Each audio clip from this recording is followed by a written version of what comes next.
Oi, eu sou Ana Flávia Barreto e você está no Estante BSM. Hoje eu quero trazer uma história que parece ser simples, mas tem bastante profundidade, tal qual um oceano.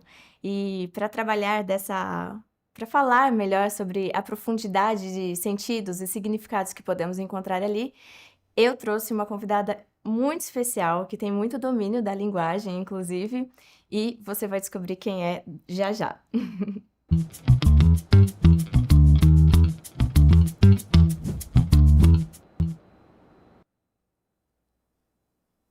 Não sei se você vai desconfiar, mas estou falando de alguém que tem texto publicado aqui no livro de bolso da Ana Campanholo, também fala sobre linguagem, não é? Aqui nesse livro sobre guerra cultural, mas acho que esse momento você já sabe. Bom, me chamou a atenção, uma caixinha do Instagram dela, ela ter respondido que estava lendo O Velho e o Mar. E logo eu falei, então tá, vem conversar comigo? E ela aceitou. Quem tá aí é a Lara Brenner.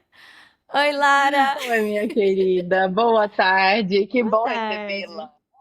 Eu tô muito feliz que você concordou. Eu sei que você é ocupadíssima, sua agenda é difícil. Imagina, para mim você está aqui na poltrona da minha casa, Ana. Para mim é como se eu Ai, que estivesse aqui, eu tô te maravilha! recebendo na minha casa para a gente bater esse papo. Que bom, Lara, porque nada mais também agradável do que conversarmos sobre literatura, sobre uma leitura, não é? E foi assim mesmo que eu soube que você estava lendo O Velho e o Mar numa caixinha do Instagram. Eu falei, então a gente podia falar sobre ele. Ótimo. Você já havia feito a leitura antes, Lara, desse livro? Não, nunca havia. Eu não só não havia feito a leitura do livro, como eu basicamente não sabia nada a respeito do livro. Só que ele era um livro clássico, era aquele pelo qual o Hemingway havia sido bastante premiado, ganhou Pulitzer, ganhou Nobel de Literatura, foi muito reconhecido. Foi depois de um longo período dele sem alguma produção bem recebida pela crítica. Era só isso que eu sabia sobre o livro, porque eu já havia ouvido em outros lugares e tudo mais, mas nunca havia lido o livro. Não, nunca havia lido aquela história e não sabia do que se tratava. E não busquei saber antes de fazer a leitura, porque eu queria ver quais seriam as minhas próprias impressões. E foi uma experiência ótima. Achei bacana não ter feito isso mesmo, sabe? Depois eu fiz, mas antes achei interessante não ter feito. E Eu você? gosto disso também. Eu não tenho problema com o spoiler, mas assim, eu gosto de saber antes quais são as minhas impressões. Depois a gente pode concordar ou discordar, não é? Mas, Sim. Lara, antes de a gente entrar então nessa conversa sobre a leitura, eu gostaria que já de largada você nos contasse, porque você tem cursos pela internet, né? Eu comuniquei aqui que você tem esses textos publicados aqui, nesses livros, e falando basicamente sobre linguagem, não é? Que hoje em dia, puxa, é um dos pontos mais. Parece que estamos voltando para a Torre de Babel, porque confundindo a nossa mente, os significados, signos, enfim. Então, eu gostaria muito que você, já de largada, nos contasse o que você oferece hoje na internet para que a gente possa melhorar um pouco, não é? Ou tentar diminuir o prejuízo até agora. Ana, originalmente eu sou professora de gramática normativa. Então, eu sou aquela boa e velha professora de português no sentido clássico da palavra. Eu não Minha reinvento a favorita. roda. Eu não reinvento a roda. Então, se você me acompanhar ali, você vai ver que, embora eu tenha ampliado este conteúdo, por exemplo, isso que está nesses dois livros aí, não remete propriamente àquilo que geralmente vem à nossa cabeça quando nós pensamos numa professora de português, que é aquela que fala de classes gramaticais, de análise sintática, concordância, crase, regência, etc e tal.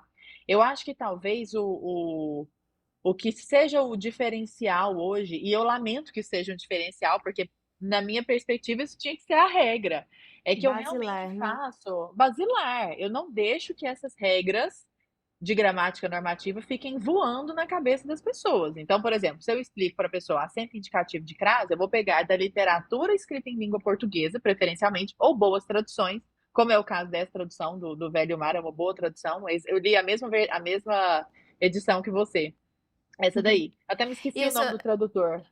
eu só queria também enfatizar, porque assim, o Estante BSM possui livros que são vendidos na nossa livraria BSM, não é? Então, é justamente essa versão que está na nossa. Aí, o Dani colocou pra gente.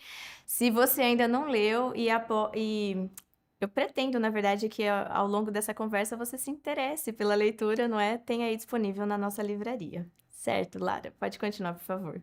Mas o que eu faço é trazer esses trechos da literatura e mostrar para as pessoas como a leitura delas fica muito mais rica quando elas detêm esse domínio de gramática normativa. Então, esse é o primeiro ponto, já que nós estamos falando aqui de leitura. E o segundo ponto é como, a partir do momento em que elas dominam muito bem essas engrenagens linguísticas, elas conseguem não só escrever muito melhor, como organizar bem as próprias ideias, concatenar, ligar, trabalhar com ideias muito mais coesas, muito mais fluidas, mais bem construídas, o que acaba reverberando lá na fala. Então, às vezes a gente acha que, sei lá, a pessoa precisa de um curso de escrita e um curso de oratória, como se essas coisas não tivessem absolutamente nada em comum. Só que as duas têm em comum algo que é assim, a base, que é a palavra. Então, quanto mais você detém domínio sobre a palavra e quais são as construções possíveis por meio da palavra, quanto mais você tem intimidade com as engrenagens formais do seu próprio idioma, é claro que isso de alguma forma vai reverberar lá na sua oratória também.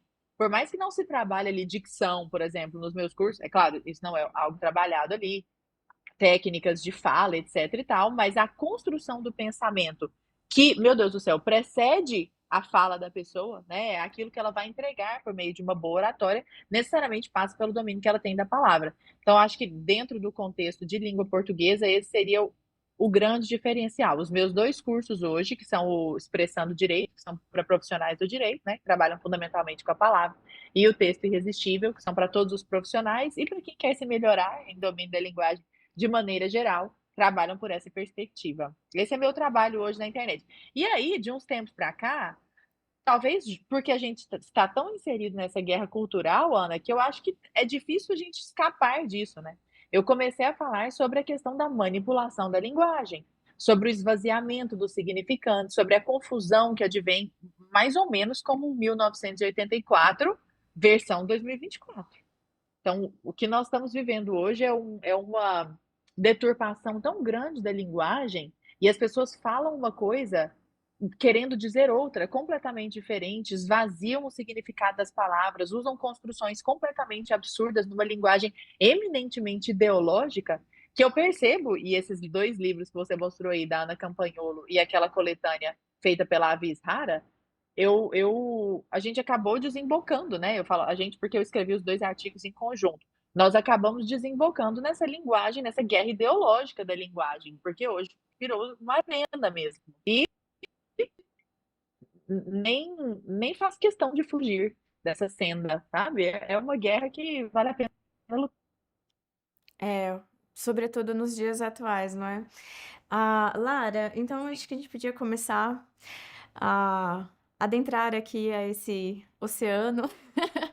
Só Vamos. começando a pontuar, assim, que é uma leitura que realmente não oferece dificuldades, não é? Ele vai ali narrando conforme as coisas estão acontecendo mesmo, não tem dificuldade de leitura, nem de vocabulário, talvez, não é? Talvez somente ali no primeiro parágrafo mesmo, como o narrador coloca a questão da vela que chega remendada, com vários pontos, com velhos sacos de farinha e assim enrolada, parecia a bandeira de uma derrota permanente. Então, em alguns momentos, apenas o narrador vai colocar ali a visão psicológica dele, como ele transformou isso em arte para alimentar o nosso imaginário, né? Mas uma ou outra vez, demais, é o Santiago ali trazendo seus pensamentos, suas dúvidas, suas questões, não é? Bom, então tá, você pode começar falando pra gente como que é essa história? Posso. Olha só, ele é um pescador, um senhorzinho, um velho, né? E aí eu acho Um até engraçado velho. porque a gente já começa pela linguagem. Ele não é Exato. um idoso, ele não é um terceiro idadista, ele não é um senhor, ele é um velho. E esse nome, em momento nenhum, é trazido com conotação pejorativa ali dentro. Muito pelo contrário, na verdade. O Santiago é um homem extremamente forte, física e psicologicamente, e tem uma bagagem imensa de experiência. Então, hora nenhuma você olha para ele tipo, ai, tadinho, ele é só um velhinho. Não, velhinho no sentido pejorativo, né? Ele é um velho. Ou seja, é o contrário de um novo, né? Existe uma pessoa que é nova, existe uma pessoa que é velha. E aí a Tu gente já vê que ele não. desculpe, não, é isso mesmo, porque até ele fala escreve bem isso, tudo que nele existia era velho. Exatamente. Já deixa Exa bem é. Bem claro, e sem conotações negativas a respeito disso. Eu acho engraçado que hoje talvez esse livro O Velho e o Mar fosse tido como esse nome, né, O Velho e o Mar, fosse tido como politicamente incorreto. Eu imagino que as pessoas o vejam assim. Já O que é uma ofende, palhaçada. né, já ofende. O Brás Verdade. trouxe aqui num episódio, inclusive, Lara, falando do Diário BSM, né, o nosso noticiário aqui, falando da origem do politicamente correto, que foi da Revolução Maoísta, não é? Que realmente existia uma cartilha. Eu desconhecia isso, mas então só acrescentando aqui para que estamos falando de linguagem, não é? Existe uma cartilha que você precisaria seguir e ela precisaria ser então politicamente correta. Fora daquilo, acho que Exatamente. só não Então, assim, cortava a cabeça. ele já começa com essa porrada, que é a porrada do próprio título, que ele é um velho. E ele é um pescador muito muito simples, muito pobre, é um cara de uma vida pacata que mora ali em Cuba, na ilha de Cuba. E ele perdeu a esposa, é um velho viúvo, tem muita saudade dela, ele olha ali pro, como é que chama? Pro porta-retrato com a fotozinha dela. E morre de saudade dela e ele está há muitos dias sem pescar. Ele está há 84 dias sem pescar. O que tem deixado a vida dele um tanto quanto difícil, porque bem, enfim, essa é a profissão dele, né? Ele é um pescador. E ele se alimenta muito pouco, ele vive de favor. Quem o ajuda, quem é o braço direito dele, é o Manuelim, acho que é Manelim, uma coisa Eu assim. acho que é Não é? Manolim. É, Manolim, Manolim. Manolim, Isso. Manolim. Que é um menino, que a gente não sabe, não sei se ele fala, chega a falar a idade dele, mas é um molequinho, assim, um É, o menino jovem. garoto, ele sempre fala, né? Queria que o garoto estivesse O aqui. garoto. E o menino pega as refeições para ele, traz café e tal. Às vezes o acorda quando está no momento de acordar. Ele dorme de um jeito muito simples.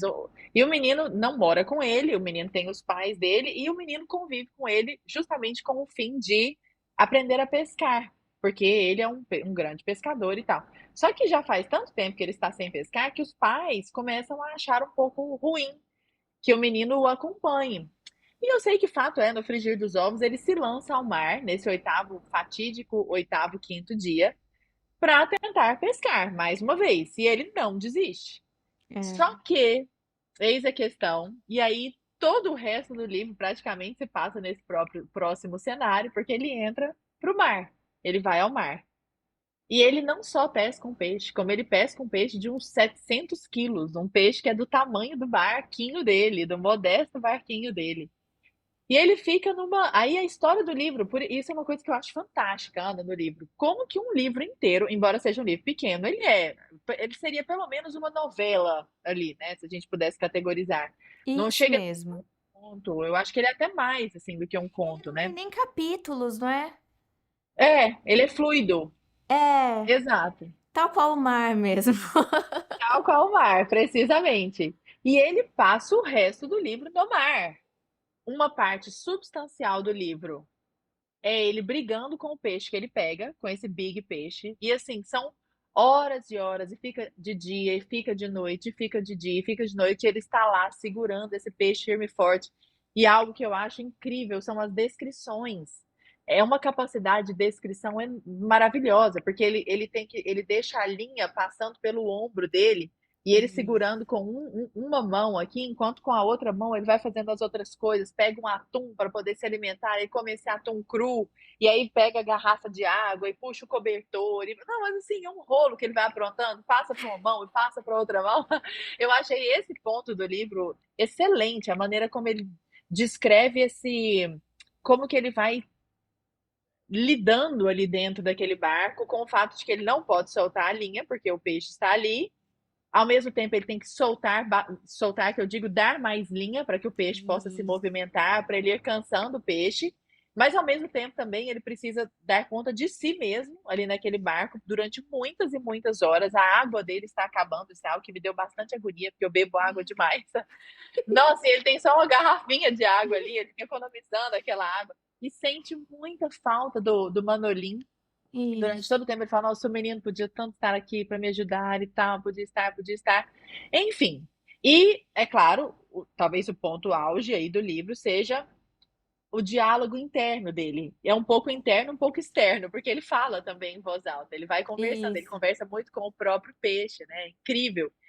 E ele fala consigo mesmo em alguns momentos como uma terceira pessoa, ele conversa com os próprios membros, ele conversa com a própria mão, eu já imagino falando que ele conversa assim, o Santiago: "Mão, não me abandone agora, mão". E ele reclama da mão esquerda, porque a mão esquerda é menos hábil do que a mão direita, ele fala: "Nossa, mas essa mão esquerda tá me abandonando", e tem uma hora que ele machuca a mão e tal, e aí todo aquele drama, ele conversando com a mão: "Mão, mesmo machucada, você não me abandone". Aí ele posiciona a linha, essa parte me marcou também, porque ele posiciona a linha bem em cima de uma calosidade que ele tem, algo bem Ai, grosso que ele tem nas mãos ali, porque já quando foi para uma parte um machucado, pouquinho não é? mais fina, já É. machucada, quando foi para uma parte mais fina, doeu muito e tudo mais. E ele conversa com a própria cabeça: "Cabeça, cabeça, você não me seja traiçoeira agora, eu sou só um velho, mas eu sou um velho que funcionou muito bem a vida inteira, e agora eu preciso de você", e tal, né. Esse controle é muito interessante. E se a gente É, ó, o velho e o mar. Então, dado momento, é descrito que ele é um velho, porém que ele tem olhos como o mar, é, alegres e indomável. perfeito. Então, já traz ali a grandeza do diz que os olhos são a como é que é? O espelho da A alma, não janela da é? A alma. janela da É, alma. Já traz então esse âmbito do espírito dele ali, não é? Alegre e indomável, né, tal qual o mar. E, quando ele está no mar, ele gosta de lidar com o mar no feminino, a linguagem aí novamente, não é? Porque é, é tal qual uma dama, que age ali conforme as fases da lua, não é? Ora vai, ora vem, ora tá agitada, ora tá mais calma. Então é muito interessante essa relação também que ele tem ali com o mar, esse domínio que ele precisa fazer, então não só de si, mas dessa circunstância que é um breu absoluto ou aquele quando ele descreve o dia também, que não permite nem que ele enxergue, não é, o sol é tão intenso, tão forte. Então, assim, ele tem muitas questões desfavoráveis, mas é isso que você muitas. falou, o tempo todo, ou ele fica, às vezes, recorrendo a algumas memórias, como é o caso do beisebol, o orgulho que ele queria dar, não é, Isso, para o jogador mais velho lá. isso. Se ele me visse, ficaria orgulhoso, né. Então, assim, é um tempo todo mesmo um diálogo interno de manter-se são e como dominar essas adversidades, porque foram muitas, hein, Lara, muitas. Até estava Muitas. comentando com você que, antes de ler, eu jamais teria imaginado que pescar é isso, entendeu? Aham. Óbvio que hoje em dia, né, sei lá, vai com rede, os barcos são mais tecnológicos, mas essa situação aqui, isso que é narrado aqui, é tão inédito, eu falei: "Nunca teria parado para pensar que é assim". É ainda hoje é a realidade de milhões de pescadores, então, mesmo Ah, que gente, tem uma haja costa imensa, tecnologia, não é? Isso. isso, Certamente certamente é o há pessoas que ganha-pão. Uhum. o ganha-pão de muita gente nesses moldes, esses moldes mais tacanhos, digamos assim, né. E você comentou comigo que me contaria qual foi o contexto da leitura desse livro? Aham. Espera aí, qual era isso que eu ia falar? Qual Será foi o que era contexto? Não, isso que você deixa eu só terminar qual foi desculpa então ter interrompido, qual certo. é a história. Não, não, qual é a história para o pessoal que está nos assistindo poder Isso, entender qual é o já contexto, porque aí vem a isso. segunda parte da Ah, tá. história, que é, Beleza. ele consegue pegar me lembrei qual que era aquilo que a gente ia comentar, já já eu comento. Tá bom. Ele coloca o peixe colado ao seu barco, amarra o peixe, uma vez que o peixe sucumbe, depois de muito tempo, porque o peixe demora e o peixe puxa o barco para lá e Ele puxa nem para sabia o cá, que era que ele tinha, não é? pescado. Agarrado ali, pescado, isso. Exatamente. E aí, quando ele vê que de fato é um peixe, um peixão, em determinado momento o peixe sai da água e ele consegue vê-lo inteiro. E ele fala: Meu Deus, não inteiro, mas ele vai vendo várias partes do peixe e depois ele liga aquilo mentalmente, né? Incrível essa passagem. E ele amarra o peixe ao barco e começa a voltar. Só que como diz o povo da minha terra, lá em Goiânia, Niki, ele começa a voltar. Adorei. Os tubarões acham. E aí são vários ataques de tubarão, um mais angustiante que o outro. E ele vai matando esses tubarões de jeitos diferentes. Ele mata com machadada, ele mata com o cabo do remo. Por fim, ele mata só com o cabo, que era a última coisa que ele tinha para matar. Ele mata. Eu até me esqueci qual foi a arma primeira que ele usa. Ele começa com umas armas mais Ele tinha sofisticadas, um assim, depois ele arpão, não é? É, isso, ele tinha um arpão, exato. Então, primeiro é um arpão, depois ele vai com o machado, depois ele vai com o próprio remo, meio que batendo na cabeça do último porque tubarão, vai porque se são vários quebrando, vai tubarões. se perdendo, não é? É, depois ele amarra uma faca no cabo, né? É, Isso, vai com facada no tubarão, e nisso ele vai se machucando, vai se enfraquecendo, e por fim ele chega à costa depois de muito lutar, e essas cenas são realmente, assim, difíceis. A leitura ali não é fácil, porque você vai se angustiando, elas são angustiantes. E quando ele chega à costa, tem praticamente só a carcaça do peixe, porque os tubarões comeram praticamente tudo. Mas a carcaça está lá, suficiente para que ele seja um herói, para que ele seja recebido de maneira heróica. Provavelmente vai ser esquecido com o passar do tempo, não sei assim a quais conclusões nós poderíamos chegar, mas ele é recebido com muito espanto. As pessoas ficam chocadas com o fato de ele ter conseguido não só pescar aquele peixe, como levá-lo até lá sozinho. ele vai Mas se, ele chega a lá, hora que ele chega, né, exausto, vai se se arrasta. rastejando, não é? Se arrastando, Isso, isso. exatamente. Foi muito difícil, foi uma luta mesmo, foi... Nossa, Lara, cada dificuldade é da gente se perguntar assim, eu faria? Eu continuaria? Exato! Eu persistiria? Exatamente. Eu persistiria. E aí a cena final, que eu achei belíssima, Ana, eu achei de uma sensibilidade, mas eu chorava tanto nessa cena. Aquela coisa, a mulher também estava na TPM, foi uma junção Ah, de. É muito bem escrito com eu estava na TPM. Que ele, o Manolin, chega para cuidar dele. E aí levam os medicamentos, tudo muito simples, né? Pede lá na farmácia alguns medicamentos, algumas ataduras, algumas coisas assim. Leva um café para ele, leva uma comidinha para ele. Ele fala que não precisa, é um cara bem sistemático e tal. E o menino fica muito orgulhoso dele. O menino não sucumbe hora nenhuma na frente do Santiago. Ele fica, não, ó, tá aqui, bebe esse café aqui e tal. Mas ele vira de costas e, invariavelmente, quando ele sai da casa do velho, que ele faz algumas vezes, ele chora e ele nem faz questão de esconder isso de ninguém, porque ele está muito emocionado, tanto com a história do velho, como com a condição na qual ele se encontra naquele momento. Depois de enfrentar aquele mar tão bravio, e de pescar aquele peixe de maneira tão heróica, ele se encontra tão frágil. E aquilo emociona muito o Manolin. E toda vez ele chora, chora, chora, mas quando volta para a casa do velho, ele mantém ali a firmeza, cuida do velho e tal, sai, chora, chora, chora. E o livro termina aí, ele fazendo algumas digressões, ele trazendo alguns pensamentos e tudo mais. Achei recordando belíssimo, a Ana. infância, não é? A infância dos Isso. leões na praia, né, na África.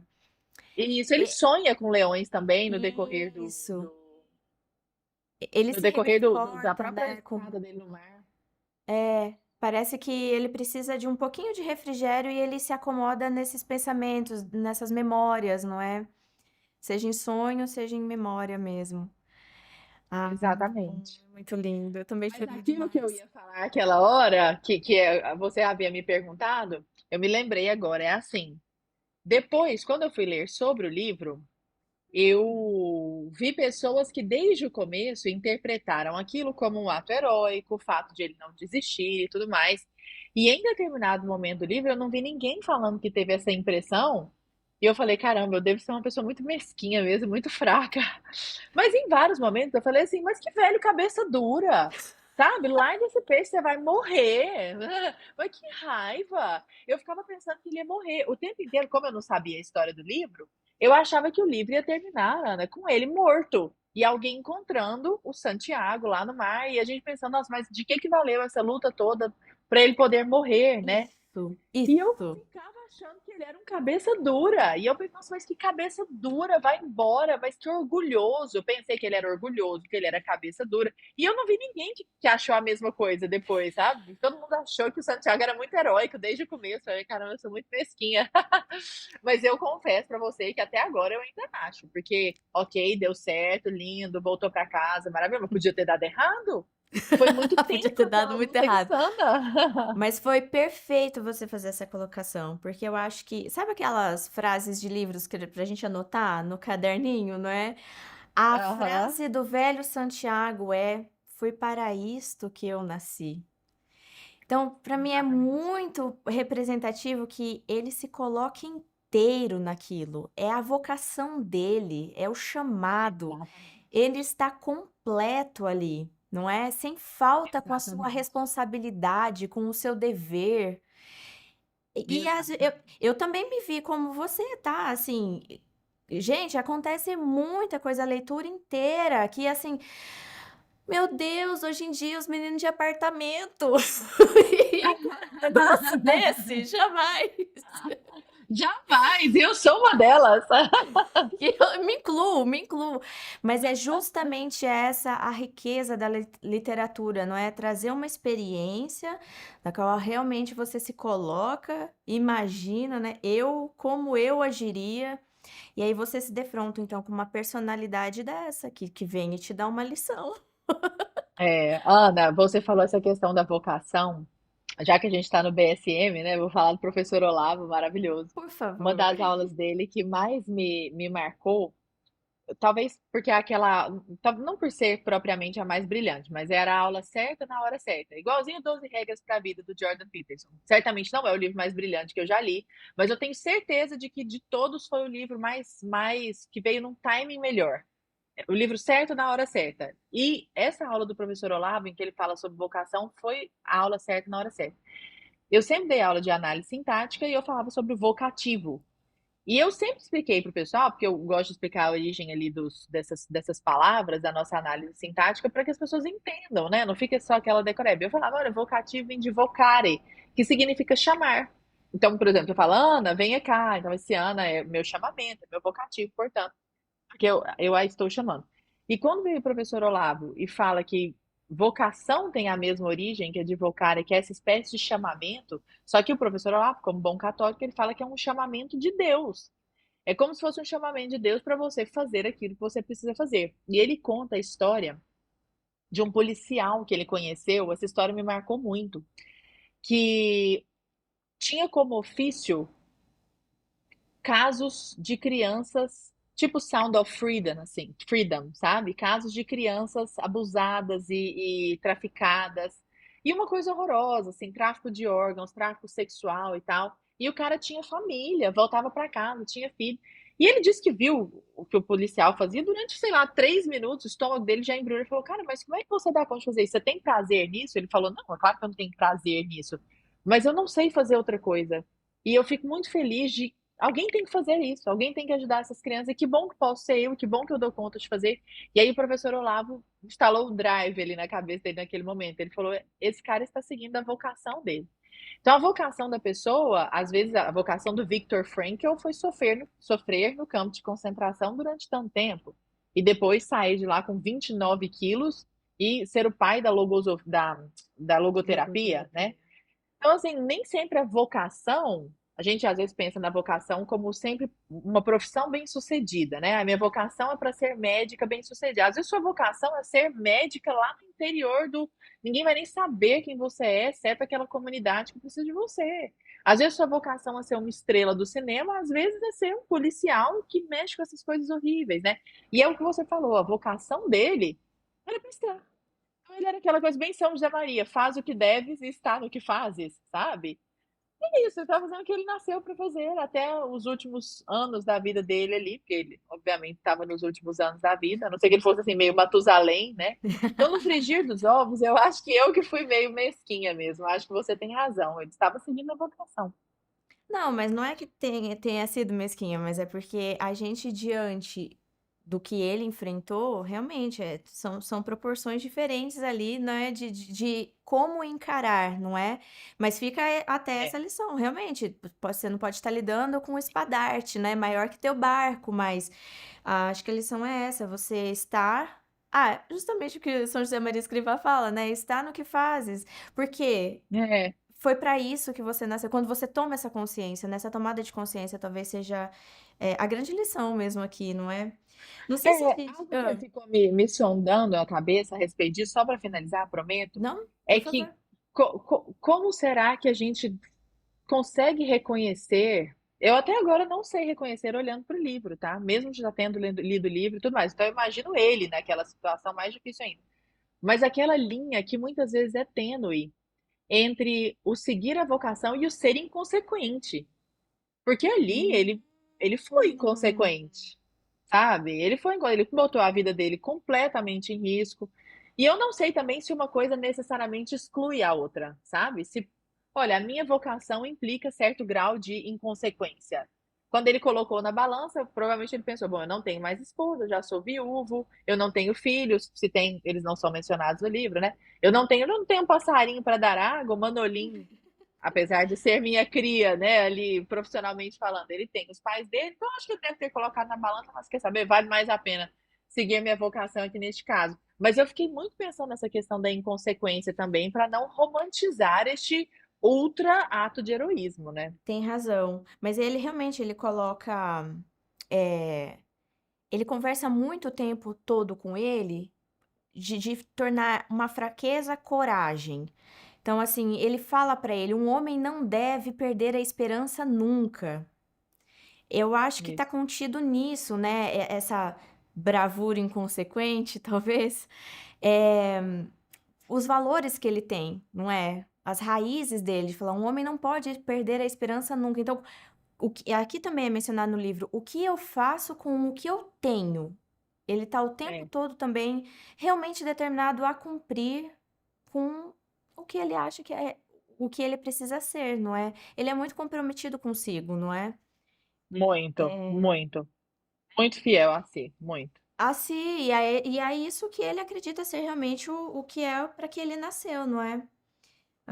Ele Isso. eu gosto o tempo todo ele também você já mencionou, né, como é que fala com uma mão, como é que trata, agora coma, ele vai se dando ordem, né, ele vai: você precisa manter-se centrado, ordenado, ó, agora você descansa um pouco, agora come, vai, é ruim, mas coma para que não daqui a pouco você vai precisar disso, não é? Ele vai gerenciando, assim, ali também. Poxa, é uma baita aula mesmo de vida, Uma né? baita aula, com certeza. Sabe que comigo, ô Ana, isso funciona muito bem, porque Ah, eu sou uma sanguínea desregrada, né? Assim, se a gente vo for, não, você é uma sanguínea controlada, domada, porque, gente, como mas assim sanguínea e você realiza tanto, Lara, tanto? não, Ana, mas o tempo inteiro eu fico, certeza que em alguma aula do professor Olavo ele deve falar algo parecido com isso também, é porque eu não me lembro aqui agora. Mas eu fico o tempo inteiro com o meu, com uma espécie assim de necrológio personificado aqui do meu lado, que é aquela Lara que eu Ah. quero ser. Quem é a Lara que eu quero ser? E ela fica, essa voz da consciência, meio grilo da consciência ali do Pinóquio, sabe? E ela fica o tempo inteiro falando assim: você sabe que você tá perdendo tempo aqui. Não, isso aqui não vai te levar para onde você quer. Isso aqui não é a melhor coisa para fazer agora. Agora é a hora de fazer tal coisa. Ah, mas eu não quero, não estou com vontade. Bom, a gente não faz só o que a gente quer. Sabe aquela coisa bem assim, a mãe, a Aham, mãe de si a minha mãe mesma interna, não falando? é a criança interna, é a mãe interna. É a mãe interna. Mas, Ana, isso é muito engraçado. Quando eu vi o Santiago dando essas ordens para. Por isso que a literatura é tão maravilhosa. Porque ela traz essas interseções conosco. Há essas leituras universais, mas há essas leituras particulares também. E eu fiquei olhando aquilo e falando, caramba, que bacana. Ele sobreviveu porque ele tinha uma personificação de necrológio ali barulhando a cabeça dele o tempo inteiro. Coma, faça isso, não pense tal coisa. Não adianta nada ficar viajando nesse assunto, para de viajar nesse assunto e tal. Muito bacana, né? Gosto também disso. Ai, obrigada por ter dividido conosco isso. Gostei agora, me senti especial aqui. Então eu acho que pra gente concluir, Lara, de repente a gente pudesse mencionar, sei lá, rapidamente, assim, só um ou outro personagem, porque é isso que eu vejo. Ele entendia, então, né, o velho Santiago, quem ele era, qual era a sua circunstância, como gerir a si ali naquele momento. E me ocorre, por exemplo, o Ivan Ilitch, né, que não nem abriu os olhos para coisa nada da vida dele, não estava presente, não se atinava à sua vida, não é? Ou o Raskolnikov do Crime e Castigo, que tinha ali se achava realmente muito poderoso, muito acima das pessoas e se justificava de todas as maneiras, não é? Então, como realmente é rico a gente poder olhar na literatura e É, perceber a diferente postura, não é? Diante das é. circunstâncias. Ele é eu não tinha pensado nisso, foi ótimo você trazer isso. Ele é o exato oposto, 180 graus de distância do Ivan Ilitch. Porque o Ivan Ilitch viveu uma vida inteira de conveniências, de negociações com as circunstâncias mais convenientes. Ele hora nenhuma olhou para si mesmo, ele nunca se apossou de si, ele sempre viveu uma vida, desde o casamento até a paternidade, a profissão dele de funcionário público, ele sempre fez aquilo que daria mais status, mais visibilidade e que deixaria a vida dele mais fácil. Ele sempre escolheu o mais fácil. E o velho foi o contrário. O velho a vida inteira fala consigo, toma as decisões muitas vezes mais difíceis, porém corretas. O velho, se morresse ali naquele mar, ele provavelmente ia morrer feliz. Diferentemente daquela morte horrorosa do Ivan Ilitch. O velho provavelmente ia falar assim: é, meu Deus, eu fiz o que pude, né? Fiz o que estava Exatamente. ao meu alcance. Eu cumpri meu chamado. Uma glória anônima, não é? Exato, uma glória anônima, que não me incomoda. Se ele morresse ali no meio daquele oceano inteiro, sem, ele não fala isso, Ana, hora nenhuma. Depois que ele vê o tamanho do peixe, ele não fala assim: meu Deus, eu preciso voltar para lá, para ser o herói de Cuba, com este peixe gigante. Ele nem isso nem passa na cabeça dele. Porque ele não está fazendo por causa disso, né? E o Ivan Ilitch, naqueles últimos 3 dias dele ali, eu não tinha pensado nisso, mas é incrível. Ele começa a perceber que se ele tinha uma vocação, porque ele não descobre isso hora nenhuma, ele nem descobre. Agora, talvez esse personagem seja convergente, que eu também não tinha pensado nisso, achei ótimo você ter trazido essa questão, Que bom. arrasou. Mas eu acho que ele deve ser convergente com o próprio Tolstói, num livro dele que me deixou muito envolta. Talvez eu acho que foi o livro dele que mais me envolveu, muito mais que Ivan Ilitch, A Morte de Ivan Ilitch, que foram as confissões dele. Tolstói tem um livro de confissões, é um livro fininho. Quem está aqui nos assistindo que não leu, leia, não é um livro difícil, é a mesma linguagem do Ivan Ilitch ali. E o Tolstói, ele tem uma fase, porque o Tolstói tinha dinheiro, né? Então ele tem uma fase que ele fica muito rico, que ele fica meio niilista, e ele gasta muito dinheiro, e se casa, e vive uma vida meio devassa, e entra numa pegada meio comunista, assim, frívola, aquele comunismo meio Bom Chico Buarque vivan. ali, sabe? Bom vivant, exatamente. É o comunismo do Chico Buarque, do Gilberto Gil ali, aquela, né? Não durante a ditadura, mas depois da Sim. ditadura, né? Uhum. Que fica vivendo das glórias de um dia ter sido um bom comunista. E aí, mas ele rapidinho, ele cai na real, sabe? Então, o Tolstói o tempo inteiro tenta se apossar de si, mais ou menos como o velho. O velho está muito em paz com a posse que ele toma de si, até porque ele tem menos questões, ele é uma personagem menos densa psicologicamente falando. O Tolstói não é uma personagem, né? É uma pessoa de verdade. Mas assim, tomando como personagem do livro dele próprio, é uma personagem muito mais densa. Então ele tem muito mais questões envolvidas ali. Tem a questão da Hum. conversão dele, ele é cristão. Dizem alguns padres que leram aquele livro que, pelas palavras e pelo tipo de raciocínio dele, ele se converteu nos últimos anos ao catolicismo, porém não existe talvez até um catolicismo mais ortodoxo, assim, mas não Certo. existe uma convergência. Mas fato é, ele é cristão. Ele foi cristão ali, as confissões dele, a gente percebe isso com muita nitidez como ele se convence daquilo. E ele é mais ou menos como o Santiago, ele está sempre atualizando, dando um F5 ali na cabeça dele de quem sou eu. Eu estou cumprindo minha vocação, isso é bem legal. Uau! Ai, já adorei. Vou ler, com certeza. Muito legal, vale a E muito pena, vale obrigada por muito a ter pena. listrado aqui e trazido também como exemplo. Lara, eu acho que é isso. Maravilha. Passeamos pela história, não é? Trouxemos aquilo É que nos muito. emociona, os pontos ali de Isso. angústia. É. Olha, você não quer aproveitar que nós já estamos aqui? Para quem nos está aqui acompanhando, de repente ler uma das passagens. Eu vi que você com Boa Caxias. Eu não estou nem com meu livro aqui, né? Péssima. E a Ana com Boa Caxias marcou um monte de passagem. Leia uma passagem ou outra para que de repente as pessoas percebam qual é a linguagem do livro. É uma linguagem muito gostosa. O que que você acha? Certo, certo, já tenho aqui. Peraí, vamos ver. Não é que é Boa Caxias, eu estaria aqui com Lara Brenner. O que que eu precisava fazer? O mínimo que. Ai, meu Deus. Agora eu me senti até mal, porque meu livro nem aqui está. Está na minha salinha de estudo. Deixa eu ver. Ah, eu anotei, na verdade, essas frases de efeito, assim, né? De como ele conversa com ele, ou essas. É, ó, é uma estupidez não ter esperança, é como ele pensava. Ah, você nasceu para ser um pescador, tal como o peixe nasceu para ser peixe.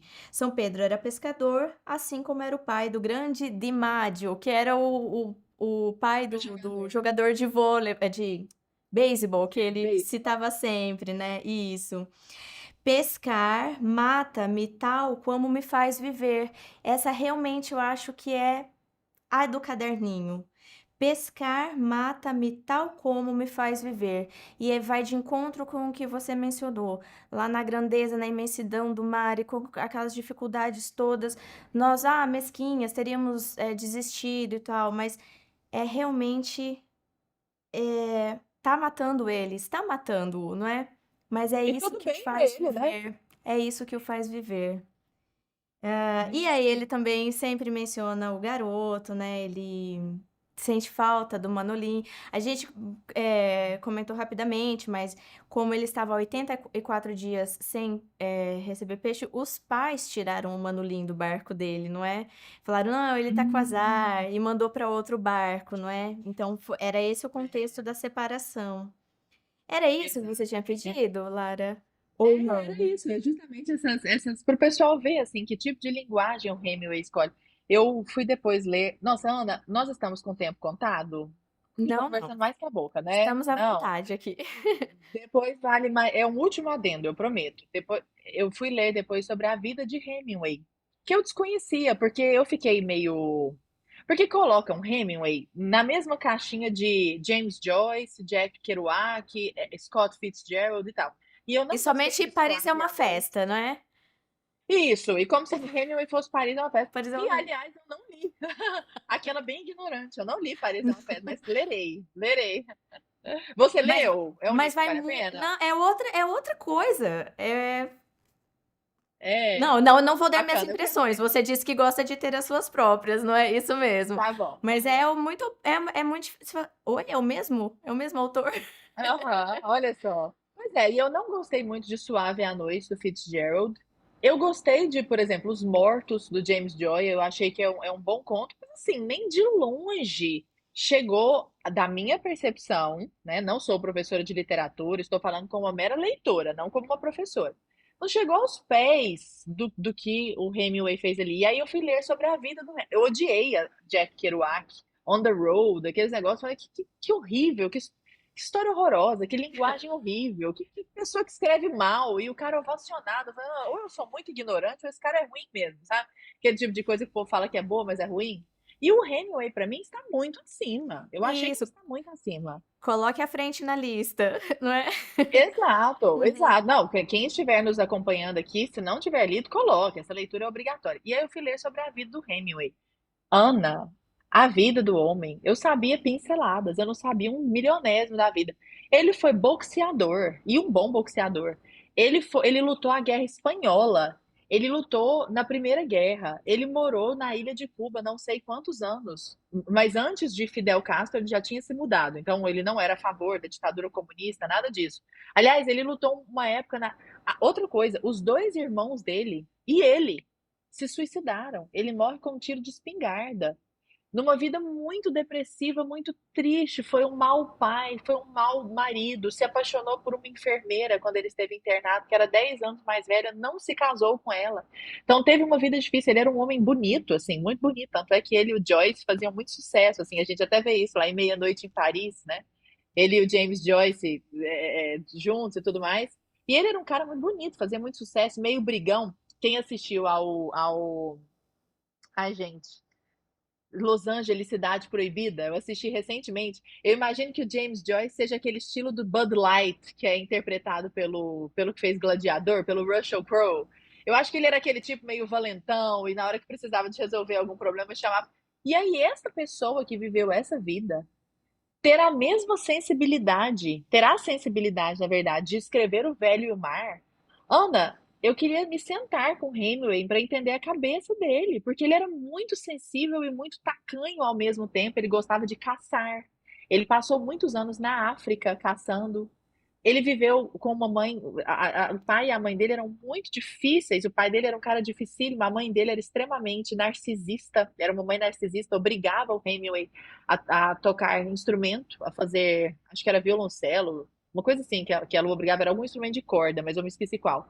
E ele não queria, ele queria essa vida mais de jornalista, que era uma vida mais parecida com a do pai. Então a vida dele foi muito cheia, a vida dele daria um baita de um livro, sabe? Ele poderia ter escrito uma autobiografia. Eu achei incrível. E sabendo dessas coisas que eu estou falando, eu acho que o Velho e o Mar fica ainda mais interessante, porque dá pra gente buscar ali no Velho e o Mar uma metáfora da própria vida do Hemingway. Porque o Hemingway estava há 10 anos sem reconhecimento nenhum da mídia. Aliás, os últimos trabalhos dele tinham sido muito mal recebidos pela mídia.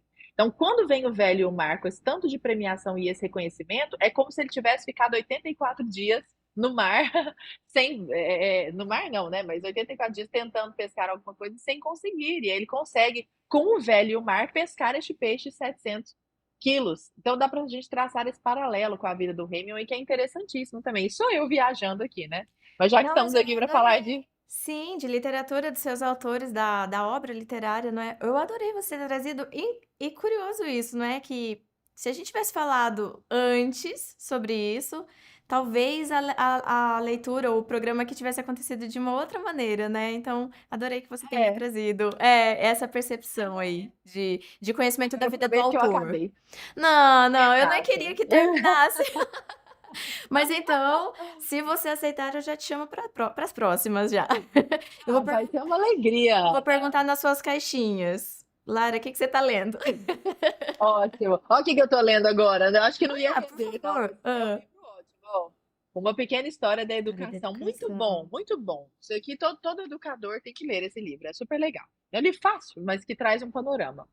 Ai, Lara, eu te trouxe então no melhor aqui do BSM, que eu considero, eu falo assim, sabe, eu lido diariamente com as notícias, não é? E foi uma salvação o instante chegar agora, sabe? Pra gente tratar É, desses assuntos do ser, não é? E não dessas coisas que tem a injustiça, tem essas, exato. essas situações que nos deixam realmente angustiados, não é? Mas o instante se tornou muito especial aqui. Bom, Lara, eu É um quero te respiro, agradecer. né? É um respiro. Não, eu falei, é uma Aham. salvação mesmo. E, na verdade, assim, a ideia do diário, quando você tiver a oportunidade de acompanhar, Lara, apesar de você não ter tempo, e eu sei, e agora eu sei que Não, você é mas uma eu Maria, consigo. não é? É, isso é É verdade. porque realmente não é um noticiário, assim, para trazer. Tem muita reflexão. Então, os caras aqui, eles são muito feras e eles trazem reflexões diante. Então, porque o fato cotidiano é uma vírgula, não é? O que tá por trás, Uhum. eles conseguem escavar ali e trazer o tema maior por trás disso. Então, é realmente sempre especial. Cada edição é muito boa com cada um deles aqui. Nossa, Ah, mas hei de acompanhar. Pode que deixar. bom. Se um dia for possível. Lara, obrigada Tá. novamente por ter aceitado aqui. Pessoal, sigam a Lara nas redes sociais. Acho difícil que não tenha, não é? Acompanhe também o Conversa Paralela, que é sempre tão bacana. É uma Aqui, ó. delícia Olha a minha acompanhar. Ah caneca lá, de hoje. Programas BP. olá! Isso mesmo, isso a gente tá em casa aqui, Aqui, não é? ó. preciso pontuar que foi muito bacana conversar com você, porque você deixa o convidado falar, o que não é todo anfitrião de podcast que faz. Geralmente o anfitrião está muito empolgado ali e acaba falando muito, né? Esse é o primeiro ponto. Eu sei porque eu recebo o pessoal no Conversa Paralela e eu vejo que a gente tem que estar sempre se domando ali, né? Para deixar a pessoa falar. E segundo, você sabe do que você está falando. Porque eu não aguento mais podcast, que a pessoa fala assim, qual que é o assunto mesmo? Ah, esse livro aí, que livro é esse? Fala, sabe, assim? Chegar Você no jazz, conhece o como livro, você olhou. É, exato. Ah, que bom que pode acontecer. Você é muito generosa, Lara. Eu preciso falar isso Não, é publicamente. só a Muito verdade. generosa mesmo. É só a verdade, Obrigadíssima, Ana. então. E Muito eu tomara que obrigada. você volte aqui, tá? Em Pode deixar, vai ser breve um já prazer. estaremos subindo. Lara, então, é Lara Brenner com 2 N's. E tudo juntinho no Instagram, Lara não é? Brenner com 2 N's, Queiroz. E o seu YouTube. Ah, Lara Premiadíssima Brenner. aí, ó. Já Lara tá com Brenner. placa, já. É, você É, viu? Que olha lá, chique. Achei o pessoal. máximo. Olha só. Só crescendo. Meus parabéns. É, Maravilha, espero que então. cresça muito. Muito obrigada, viu? Obrigada, Lara. Até uma próxima, então. Pessoal, Até. é isso. Beijo. Tchau, tchau. Essa edição do Estante vai ficando por aqui. Tomara que você tenha se interessado por essa leitura. Se precisar adquirir, livrariabsm.com.br. E caso você seja assinante do Brasil Sem Medo, ainda ganha mais 10% em cima daquele desconto que já tem lá na plataforma, tá bom? Então, até a próxima edição do Estante BSM. Um abraço, tchau.